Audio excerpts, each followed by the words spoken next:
شروع اللہ کا نام لے کر جو بڑا مہربان نہایت رحم والا ہے۔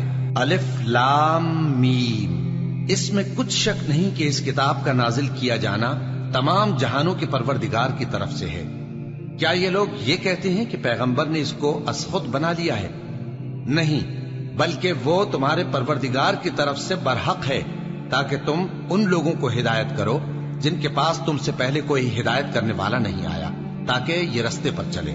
اللہ ہی تو ہے جس نے آسمانوں اور زمین کو اور جو چیزیں ان دونوں میں ہیں سب کو 6 دن میں پیدا کیا، پھر عرش پر جلوہ افروز ہوا۔ اس کے سوا تمہارا نہ کوئی دوست ہے اور نہ سفارش کرنے والا۔ کیا تم نصیحت حاصل نہیں کرتے؟ وہی آسمان سے زمین تک کے ہر کام کا انتظام کرتا ہے، پھر ہر کام ایک روز جس کی مقدار تمہارے شمار کے مطابق 1000 برس ہوگی اس کی طرف رجوع کرے گا۔ اسی شان کا ہے وہ خالق جو پوشیدہ اور ظاہر کا جاننے والا ہے، غالب ہے، بڑا مہربان ہے۔ وہی جس نے ہر چیز کو بہت اچھی طرح بنایا، یعنی اس کو پیدا کیا اور انسان کی پیدائش کو مٹی سے شروع کیا، پھر اس کی نسل ایک قسم کے خلاصے سے یعنی حقیر پانی سے بنائی، پھر اس کو درست کیا، پھر اس میں اپنی طرف سے روح پھونکی اور تمہارے کان اور آنکھیں اور دل بنائے، مگر تم بہت کم شکر کرتے ہو۔ اور کہنے لگے کہ جب ہم زمین میں ملیا میٹ ہو جائیں گے تو کیا اثر نو پیدا ہوں گے؟ حقیقت یہ ہے کہ یہ لوگ اپنے پروردگار کے سامنے جانے ہی کے قائل نہیں۔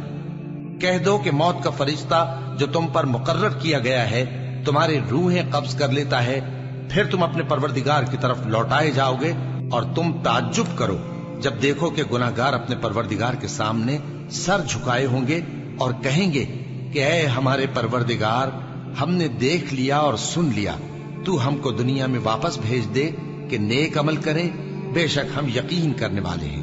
اور اگر ہم چاہتے تو ہر شخص کو ہدایت دے دیتے، لیکن میری طرف سے یہ بات قرار پا چکی ہے کہ میں دوزخ کو جنوں اور انسانوں سب سے بھر دوں گا۔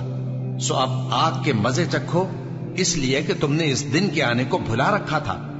آج ہم نے بھی تمہیں بھلا دیا ہے، اور جو کام تم کرتے تھے ان کی سزا میں ہمیشہ کے عذاب کے مزے چکتے رہو۔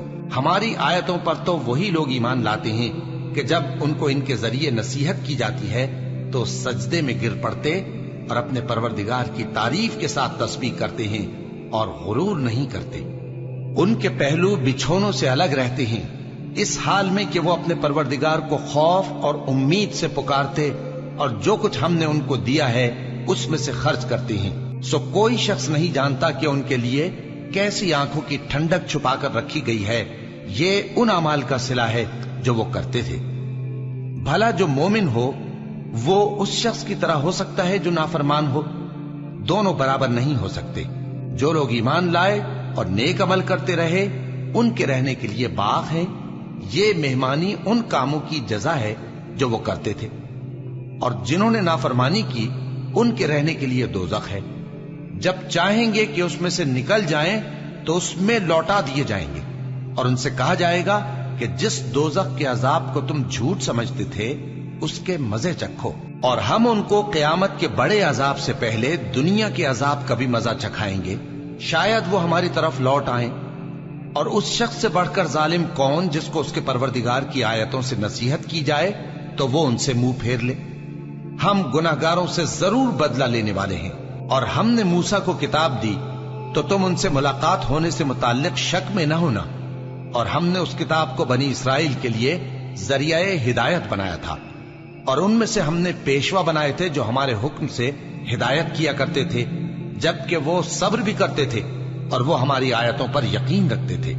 بلا شبہ تمہارا پروردگار ہی ان میں جن باتوں میں وہ اختلاف کرتے تھے قیامت کے روز فیصلہ کر دے گا۔ کیا ان کو اس امر سے ہدایت نہ ہوئی کہ ہم نے ان سے پہلے بہت سی امتوں کو جن کے